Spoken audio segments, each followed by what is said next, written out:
तो वही खबर पीलीभीत से है, जहां पर समाजवादी पार्टी कार्यालय के अंदर एक सांप मिलने से हड़कंप मच गया। पूरी तस्वीर क्या है, इस रिपोर्ट के जरिए आपको दिखाते हैं। उत्तर प्रदेश के पीलीभीत में सपा कार्यालय से सांप के रेस्क्यू का एक वीडियो सामने आया है, जो रोंगटे खड़े कर देने वाला है। दरअसल समाजवादी पार्टी ऑफिस में उस वक्त हड़कंप मच गया जब मीटिंग के दौरान सांप निकल आया। बताया जा रहा है कि सपा कार्यकर्ता ऑफिस में मीटिंग कर रहे थे, तभी सांप अचानक दाखिल हुआ। अंदर ऑफिस में सांप को देख वहां मौजूद कार्यकर्ता डर गए। आनन फानन में वन विभाग की टीम को सूचना दी गई। मौके पर पहुंची स्नेक रेस्क्यू टीम ने सुरक्षित तरीके से सांप का रेस्क्यू किया और उसे पकड़कर जंगल में छोड़ा। बता दें कि प्रदेश के कई जिलों में पिछले कुछ दिनों से लगातार बारिश हो रही है। बारिश के चलते बिलों में पानी भर जाने के बाद कीड़े मकोड़े और सांप जैसे जीव सुरक्षित स्थान तलाशने के लिए बिलों से बाहर निकलते हैं और कई जगहों के साथ साथ ऑफिस में इस तरह की तस्वीरें सामने आती हैं।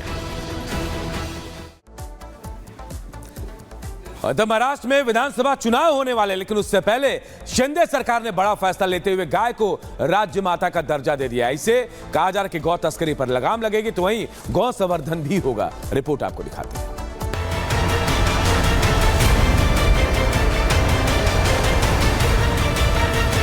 महाराष्ट्र में गोकशी अब बड़ा अपराध। गौ तस्करी करने वालों की अब खैर नहीं। गाय को मारा तो पुलिस घर से उठा लेगी। महाराष्ट्र में गाय को लेकर शिंदे सरकार ऐसा फैसला लेकर आई है जिसने गौ तस्करी करने वालों के पसीने छुड़ा दिए। शिंदे सरकार ने एक आदेश जारी करके फैसला किया है कि महाराष्ट्र में अब गाय को राज्य माता घोषित कर दिया गया है। महाराष्ट्र सरकार ने अपने इस आदेश को जारी करने के साथ साथ देसी गायों के चारे और उनके पालन के लिए अनुदान भी घोषित किया है। देसी गाय ये हमारे किसानों के लिए एक वरदान है और हमने इसीलिए ये दर्जा देने का निर्णय लिया है। और साथ में हम लोगों ने जो हमारे यहाँ पर पांजरपोड़ होते हैं, वहाँ पर भी जो देसी गौ माता है उसके परिपोषण के लिए, उसके चारे के लिए मदद करने का फैसला किया है। महाराष्ट्र सरकार के इस फैसले से जहां गाय को राज्यमाता का दर्जा मिल गया, वहीं इस आदेश से लोगों का गोपालन की तरफ रुझान भी बढ़ेगा और राज्य सरकार गौकशी और गौ तस्करी के मामले में पहले से ज्यादा चौकन्नी रहेगी। मतलब साफ है कि जो लोग अब तक महाराष्ट्र में गौ तस्करी करके अपनी दुकान चला रहे थे, अब उनकी दुकानें बंद हो जाएगी और अगर किसी ने चोरी छिपे गौ तस्करी करने की साजिश की तो महाराष्ट्र पुलिस उसे सख्त सजा दिलाएगी। Bureau report, Republic Bharat. तो चलिए दर्शकों, गुड मॉर्निंग भारत में अगली खबर रामपुर से है। दरअसल रामपुर में 25 दिन से फरार एक शख्स जिसे पुलिस ने धर दबोचा है और आरोप उस पर बहुत संगीन थे। एक नाबालिग छात्रा से अपहरण और रेप का आरोप। दरअसल ये शख्स वहां के सांसद का बेहद करीबी है। पूरी खबर क्या है, इस रिपोर्ट के जरिए आपको बताते हैं।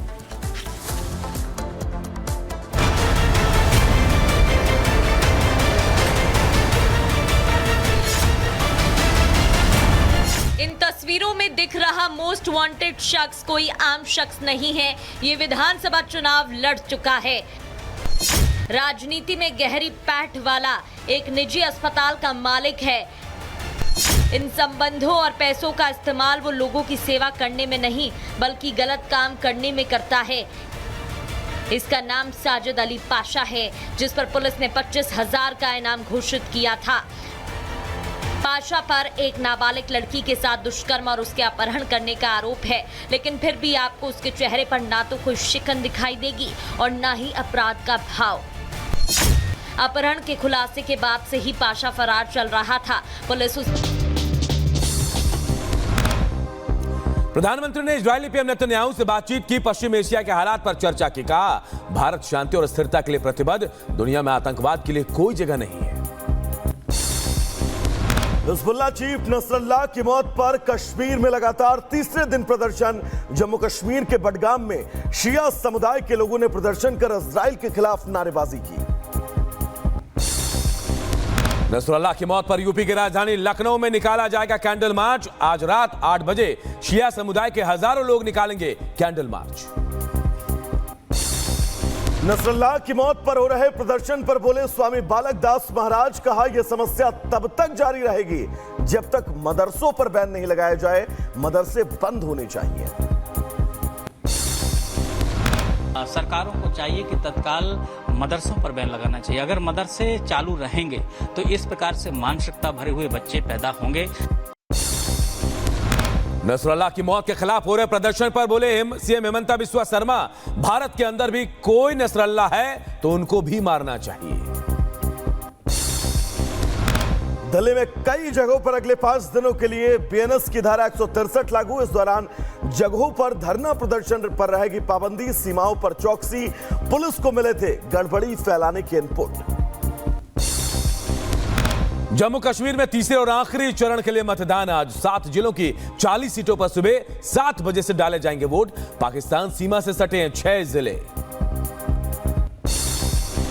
अंतिम चरण के मतदान को लेकर सुरक्षा के कड़े बंदोबस्त।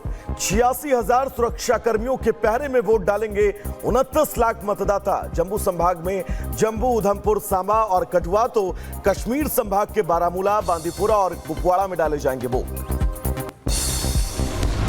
बीजेपी नेता कविंद्र गुप्ता ने महबूबा मुफ्ती पर निशाना साधा, कहा कश्मीर के माहौल को बिगाड़ना चाहती है महबूबा। सांत्वना लेकर वोट में फर्क लाना इनका मकसद है। हरियाणा के पलवल में आज पीएम मोदी की चुनावी रैली। प्रधानमंत्री की रैली के लिए चप्पे चप्पे पर सुरक्षा। पलवल जिले को रेड जोन घोषित किया गया। गृह मंत्री अमित शाह आज मुंबई दौरे पर रहेंगे। महायुति के सीट बंटवारे को लेकर नेताओं से मुलाकात भी करेंगे। सीएम एकनाथ शिंदे, अजीत पवार, देवेंद्र फडणवीस के बीच सीट शेयरिंग को लेकर देर शाम बैठक भी होगी। असम के मुख्यमंत्री हेमंता बिस्वा शर्मा ने पूरे देश में एनआरसी लागू करने की वकालत की। बोले अवैध घुसपैठ पूरे देश की समस्या, एनआरसी को पूरे देश में लागू करें। महाविकास अघाड़ी गठबंधन ने सीट शेयरिंग पर 7 घंटे मंथन किया। अभी तक सीट बंटवारा नहीं हुआ है। सीट शेयरिंग को लेकर आज फिर होगी मीटिंग। हरियाणा के भिवानी और हिसार में सीएम योगी की हुंकार। बोले कांग्रेस करती है श्री राम का अपमान। रोम की संस्कृति को मानने वाले लोग राम को कोसने का काम करते हैं। कर्नाटक के मुख्यमंत्री सिद्धारमैया की मुश्किलें और बढ़ी। लोकायुक्त के बाद ईडी ने भी दर्ज किया केस। जमीन घोटाले से जुड़े मनी लॉन्ड्रिंग मामले में एक्शन। कर्नाटक के सीएम सिद्धारमैया की पत्नी पार्वती ने प्लॉट वापस लौटाने को तैयार। सिद्धारमैया की पत्नी आवंटित 14 प्लॉट लौटाएंगी।